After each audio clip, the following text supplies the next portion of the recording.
Hi, and welcome to Executive Mosaic's video interview series. I'm Charles Lyons-Burt, a senior writer and editor with Executive Mosaic, and I'm happy to be joined today by Neil Thurgood, Senior Vice President at Anduril. Thanks for being here today. Hey, thanks for having me, and thanks for the opportunity. Absolutely. And we are sitting here at the beautiful Ritz-Carlton Tyson's Corner for the 2024 Baird Government and Defense Conference. So I wanted to start, Neil, by asking about the DoD's Replicator program. I understand that Anduril is involved in the program, and I just wanted to get a sense of what you guys have been doing for that important venture. No, thanks. It's a great question. And Anduril, as a defense industry partner and working to bring a new model into the Defense Department and support the Replicator construct that's been put forth by the department. That construct is really important to the idea that we have to be able to do things differently in the industrial base, the defense industrial base specifically, and Anduril's push to bring commercial technologies, commercial mindsets, commercial speeds, commercial resourcing, and the passion to help our nation is key to that. The Replicator construct of having lots of equipment in the battle space to help support the fight, the idea to put different types of equipment in the battle space is critical, and then the ability to produce them at scale is critical. That's based on the construct that the future fight is going to happen at a much faster pace than our previous recent experiences, and that equipment is going to have to be agile and adaptable and autonomous. And in the heart and soul of Anduril, that is the thing that drives our passion.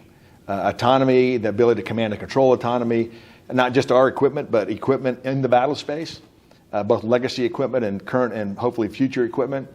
And linking to that is critical for the success for our soldiers, sailors, airmen, and Marines on the battlefield.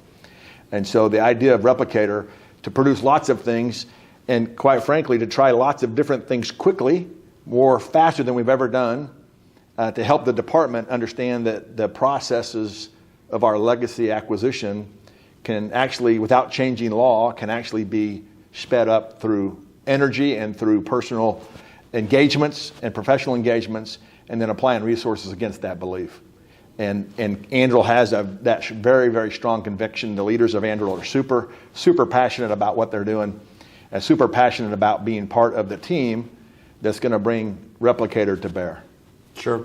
Yeah, no, Replicator definitely seems to be part of a sort of recent years government push to actually, like you're saying, increase that speed, because I think, sort of notorious for lagging a little bit behind in capability development and actually producing systems quickly. Right. So drilling down a bit, can you talk a little about the importance of winning the drone and counter-drone race?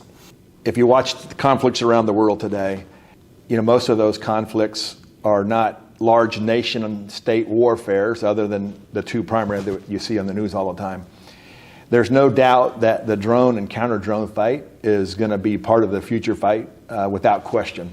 And so having the ability to command and control that fight, both on the offensive, defensive side, is in Anduril we call that, we have a great process, a great system, a great program called Lattice, which is designed to bring to bear all of the players, not just the Anduril players, but all the players in the counter-drone and defensive and offensive sides of that equation.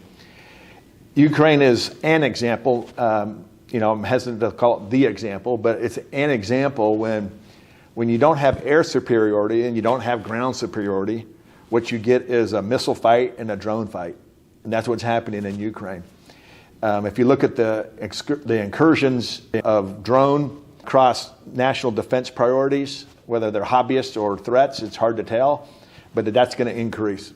You look what's happening in Israel, it's going to increase. So the ability to see, detect, identify, and affect that outcome has to be commanded and controlled by a system that can see that battle space. We have to move beyond the idea that the future war is going to be won by hardware only. That's kind of a legacy thought. You have to have hardware to win the war. Sure. But the future war, I would articulate, is going to be won by software, and how we bring that software to bear to bring all of the equipment to bear at the same time. That's hard for the department to see and hard for industry to realize that outcome. And bringing that to bear simultaneously is going to be a software problem. It's not going to be a hardware problem. And so as we think through the hardware piece, got to have that, no doubt about it. But how we bring those together with software, how we command and control that at the tactical, operational, strategic level, we call that lattice, and at the space level, also lattice, is critical. It's not, we have to move, and industry has to help. We have to move beyond the idea that my stuff only works with my stuff. The command and control has to work with everybody's stuff, or else we'll never be successful, and we'll keep, as a nation, we'll keep ourselves not as successful as we could be without that integrating capability through software. Sure. Under CJADC2, I guess, would be one conceptual construction of that. Yeah, there's a few that the department's working through. Obviously, from an Anduril perspective, we have high conviction in lattice, just selected for the space layer, selected to do that with DIU and some other places. The idea that once you get your arms around the idea that software is really important, then the hardware becomes an enabler to software, not the software enabler to hardware. Right? Gotcha. It's a different construct. And those that, if you believe in the high pace of war in the future, the ability to do human in the loop versus human on the loop, and autonomy in that process will drive, I think, will drive battlefield outcomes. Great. So pivoting a little bit, I did want to talk about your expertise in hypersonics. You were the Army's hypersonics director previously, and just wanted to get your thoughts on successful or promising hypersonics programs that you're seeing out there. Yeah, no, it's a great question. Thanks for asking that. You know, it was great for me to serve in the military. I was very fortunate to serve for 38 years, started as a young enlisted soldier, ended up as the director of the Army's Rapid Capabilities and Critical Technologies Office, stood that office up. That office today, and General Rash is doing a great job with that office today, is about bringing technology to bear at a pace that is much, much faster than traditional acquisition profiles. One of about 100 programs was hypersonics, offensive hypersonics.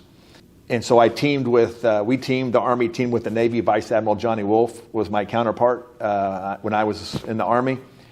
Still there, super great leader.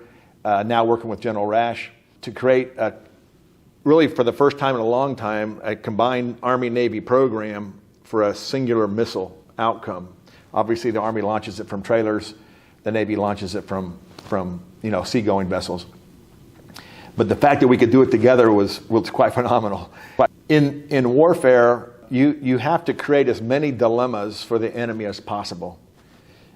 So you need a land-based capability, which is the Army, Lieutenant General Rash leading that. You have to have a sea-based capability, Vice Admiral Wolf leading that, and then you have to have an air-based capability. And so people often ask, well, what's more important? And the answer is they're equally important. There's no perfect weapon system that's going to work all the time, every time. So you've got to create multiple ways to get the desired outcome against the enemy, against a threat. And so the land system, the surface system, and then the air system, those are all unique components of bringing a long-range strategic hypersonic offensive weapon to bear should we need to do that outcome. And so as we look at that, we can anticipate that those kind of three pillars, if you will, probably will continue for some time. Great. That makes a lot of sense. And thank you so much for your insights today. No, thanks. It's super great to be here. Great to be part of the Anduril team. Super proud of that organization and what they do. So thank you. Yeah, absolutely. And thank you at home for joining us.